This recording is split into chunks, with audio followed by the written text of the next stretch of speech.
Ladies and gentlemen, first of all, I'd like to thank you for taking a moment to listen to my proposal. I'll try to keep it brief and to the point. As I see it, we live in two worlds. One is the globalized world we all know well, with its pros and cons, while the second is the world of the Roma, or Gypsies, and their role in our globalized society. Historically, my people have always been travelers and have never settled in any one specific place. Currently, the Roma people do not have their own country, and nor do they have claims to any specific territory. However, despite this fact, the Roma have retained their cultural identity and traditions. This cultural wisdom has helped my people remain who they are now. Historically, we are messengers. We traveled from country to country, telling people news of arts and literature, as well as trends in music and fashion. What's more, of course, Gypsies, especially our women, are well known as renowned fortune tellers. Gypsy women were also considered very skilled psychologists. Gypsies, through cunning and sleight, have always been honest. If a gypsy gives his word, he keeps it, which is why gypsies are long known to be trustworthy people. Having said that, what has happened during the last 100 years, the world has changed dramatically. Everything that gypsies were good at is now done via the internet. Information travels across the world in seconds. We can easily and quickly find out information about another country's scientific, cultural, and business developments. At the same time, no one needs trustworthy people anymore. People don't hesitate to publish their private information on social networks. The result of this is a conflict between the globalized world and these traveling people, who stubbornly refuse to accept the new world order and continue to travel and bring suffering onto themselves.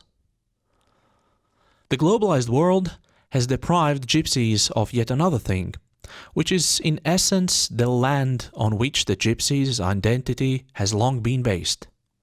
Do you know what a tabor is? A tabor is both a territory and society, a tightly knit and exclusive community with a strict hierarchy. In many cases, it is self-sufficient and self-governing. Historically, tabors have always had rigid discipline. If someone committed a crime, a tabor's forum of the community's elderly would gather to decide the fate of the convicted. The harshest punishment was to be expelled from the tabor. Basically, this meant that the person was left on the street. They no longer had the tabor's protection, and even their mothers or brother couldn't visit them. Why am I telling you all this? You see, history has proven that such a system disciplined the gypsies. In the globalized world, by ending up on the street, people are reduced to either begging or even crime. That is why, ladies and gentlemen, my proposal is to restore the tabor system and therefore actually integrate gypsies into society, reduce crime rates and unemployment, as well as provide municipalities and the state with a source of income. This is a tabor of the 21st century. It is a territory with everything one needs to lead a modern lifestyle. Unlike other administrative territories, this village is governed by the law of kin. Gypsies resolve their disputes through negotiations within the tabor. However, if this is unsuccessful, a forum is gathered. Let there be no doubt about it, we will of course follow the state law. Let me tell you a little of what I have in mind. The village would include two main parts. This first part would be a production part, which would include a technological complex in which special equipment imported especially from Israel would ensure quick and effective freezing of various foodstuffs. We also have planned a turkey farm. The second is the so-called administrative part, a place for living, recreation, and preserving our identity. This part will also have shops, a medical facility, and a school. In all, everything that a real village needs. If everything goes as intended, the benefits will extend beyond those mentioned here.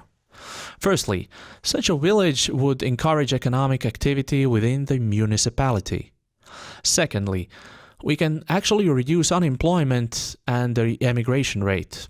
Third, we will finally be able to talk about real integration of gypsies rather than formal integration, because we foresee that the village will be populated not only by gypsies, but by the other ethnicities as well. The village will be open to everyone.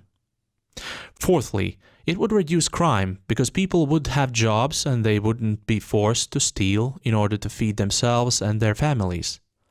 Fifthly, I believe that the general standard of living would improve, because both a school and a doctor would be available to anyone on this site. Finally, with your support, we could restore the law of kin among the gypsy people. This municipality would be a unique example and would become a tourist attraction. Because you would be the people who managed to restore what no one else in the world could. This includes setting up the entire infrastructure and starting production. Currently, I'm holding talks with several private investors, including banks, but the present situation is such that it is possible that the scheme will change, and of course I will let you know due course.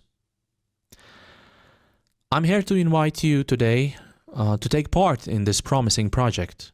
I would of course be more than happy to discuss details with you after this presentation. Ladies and gentlemen, I'll be glad to answer your questions, and I sincerely thank you for your attention.